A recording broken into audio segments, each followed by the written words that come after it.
அஸ்ஸலாமு அலைக்கும்.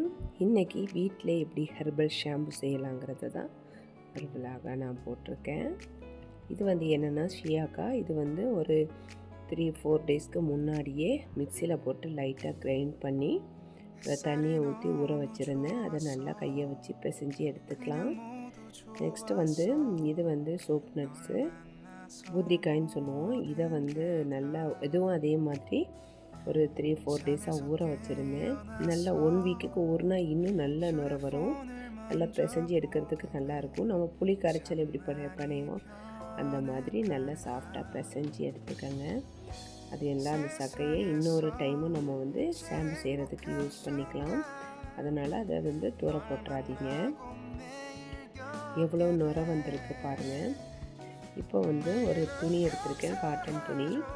அதில் இந்த சோப் நட்ஸ் தண்ணியை ஊற்றி பிழிஞ்சு எடுத்துக்கலாம். சீயாக்காவையும் அதே மாதிரி ஃபில்டர் பண்ணிக்கலாம். இப்போ வந்து சீயாக்கா வந்து இவ்வளவு இருக்குது. இதோட சோப் நட்டு அந்த தண்ணியையும் சேர்க்க போகிறேன். சேர்த்து நல்லா மிக்ஸ் பண்ணி விட்டுக்கலாம். சோப்பு நட்டும் சீயாக்கா தண்ணியும் நல்லா மிக்ஸ் ஆகிற மாதிரி நல்லா பீட் பண்ணிக்கோங்க.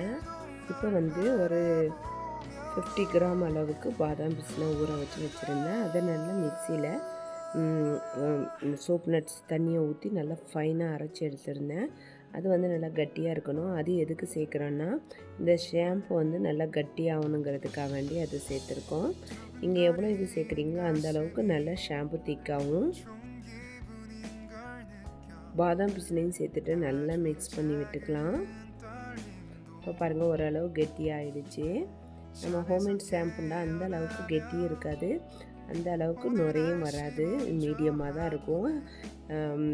கெமிக்கல் ஷாம்பு மாதிரி இருக்காது இது. நம்ம இது கூட எது வேணாலும் சேர்த்துக்கலாம். நான் வந்து கொஞ்சமாக செம்பருத்தி பூ சேர்த்து வச்சுருந்தேன். அந்த செம்பருத்தி பூவை தான் அரைச்சி இதில் சேர்த்துருக்கேன். இதில் வந்து நீங்கள் வெந்தயமோ இல்லைன்னா பாசிப்பருப்போ எது வேணாலும் சேர்த்துக்கலாம். இப்போ பாருங்கள், அந்த நுரையெல்லாம் நான் மேலே இருந்த நுரையை எடுத்து வச்சுட்டேன். கொஞ்சமாக கையில் ஊற்றி நான் கையை தேய்ச்சி காட்டுறேன் பாருங்கள். கையில் தேய்க்கும் போதே இந்த அளவுக்கு நுர வருது. நம்ம ஹேரில் போடும்போது இன்னும் நுர வரும். ஆனால் நான் யூஸ் பண்ணி பார்த்தேன், மாஷால்லா நல்லா அழுக்கு போயிருந்துச்சு. தலைக்கு ஆயில் போட்டு தான் நான் இது யூஸ் பண்ணேன். இப்போ வந்து எசன்ஸு சேர்க்குறேன். ஜொஜோபா ஆயிலும் டீ 3 ஆயிலும் கொஞ்சமாக எசன்ஸு சேர்த்துருக்கேன். இது வந்து 6 மாதத்துக்கு கெடாமல் அப்படி இருக்கும். நுரையெல்லாம் அடங்குறதுக்கு லேட் ஆகும்னு சொல்லிட்டு நுரையெல்லாம் எடுத்து ஒரு பவுலில் வச்சுருந்தேன். அந்த நுரையை வச்சு நான் பாத்திரம் கழுவி பார்த்தேன். மாஷால்லா சூப்பராக அழுக்கு போயிருந்துச்சு. இப்போ பாருங்கள், நான் ஒரு பாட்டிலில் இதை ஸ்டோர் பண்ணி வைக்க போகிறேன். இன்னர் கேப்போடு ஸ்டோர் பண்ணி வைங்க. நீங்களும் வீட்டில் ட்ரை பண்ணி பாருங்கள்.